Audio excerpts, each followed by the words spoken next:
The president's top military advisors are talking about what they know and don't know about Russia's so-called bounty on U.S. forces in Afghanistan. The Secretary of Defense and the Joint Chiefs of Staff chairman also talked about the use of the military to deal with civilian disturbances.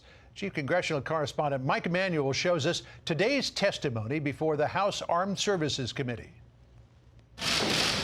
The Secretary of Defense and Chairman of the Joint Chiefs were pressed on the military's role in recent protests in Washington, D.C., including clearing Lafayette Park near the White House June 1st. It's still unclear to me who gave the direction to clear the park at that moment in time. See, I find that hard to believe. I'm sorry, but it's like a pretty big decision. A lot of people there, everyone's there, and it just sort of happened.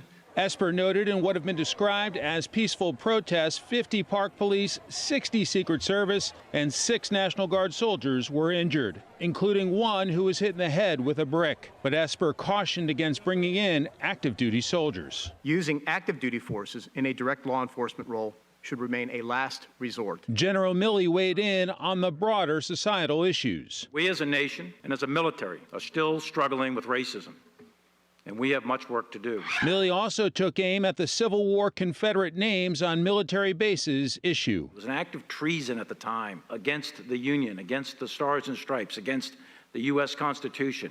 And those officers turned their back on their oath. Some lawmakers are also focused on recent reporting from the New York Times and others on leaked intelligence the Russians offered Afghan fighters a bounty to kill U.S. troops. Have you received an intel briefing that included the word bounty with respect to Russians and the killing of American men and women in uniform? Congressman, to the best of my recollection, I have not received a briefing that included the word bounty. Milley told lawmakers the Russians have been meddling in Afghanistan since probably 2013.